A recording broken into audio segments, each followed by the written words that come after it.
389 voters, 389 మంది ఓటర్లకి ఒక్కరే తండ్రి. ఇది వెస్ట్ బెంగాల్లో వెలుగులోకి వచ్చిన ఒక సంఘటన.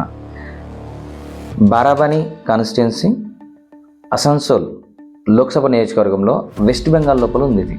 అయితే అక్కడ ఏం జరిగింది, 389 మంది ఓటర్లకి ఒక్కరి పేరే తండ్రిగా నమోదైంది. వాళ్ళొక్కరే కాదు, వెస్ట్ బెంగాల్లో ఇంకొక ప్లేస్లో కూడా 310 మంది ఓటర్లకి ఒకరే తండ్రిగా పేరు నమోదు చేసుకోరు.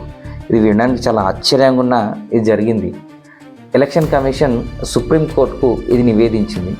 ఇది ఒకటే కాదు, 10 మందికి పైగా, 50 మంది పిల్లలు అంతకంటే ఎక్కువ, 10 మందికి పైగా, 40 మంది పిల్లలు అంతకంటే ఎక్కువగా ఉన్న తండ్రులు చాలామంది వెస్ట్ బెంగాల్లో ఉన్నారు. 85 లక్షల మంది యొక్క తండ్రి పేరు మిస్ మ్యాచ్ అయింది.